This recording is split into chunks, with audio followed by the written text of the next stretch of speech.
శాతవాహనులు దక్కన్లో భూమిని దానం చేసే విధానం మొట్టమొదటిసారిగా ప్రవేశపెట్టారు. రాజ్యానికి ప్రధాన ఆదాయ మార్గం భూమి శిస్తు. ఇది పంటల్లో 1/6 వంతు. పంటల్లో రాజు భాగాన్ని దయమేయం లేదా రాజభాగం అని అంటారు.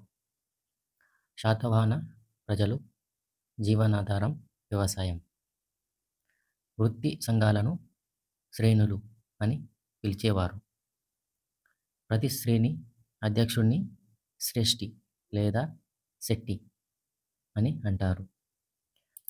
వృత్తి సంఘాలను కట్టుబాట్లను శ్రేణి ధర్మం అని పిలిచేవారు. చేతి వృత్తుల వారిపై విధించే పన్ను కురుకర. గరిక యంత్రం అంటే ముడిపత్తి నుండి విత్తనాలు వేరు చేయునది. గట్టి యంత్రం అంటే నీటికి పైకి లాగడానికి ఉపయోగించేది. ఉదక యంత్రం అంటే భూమిని దున్నే యంత్రం.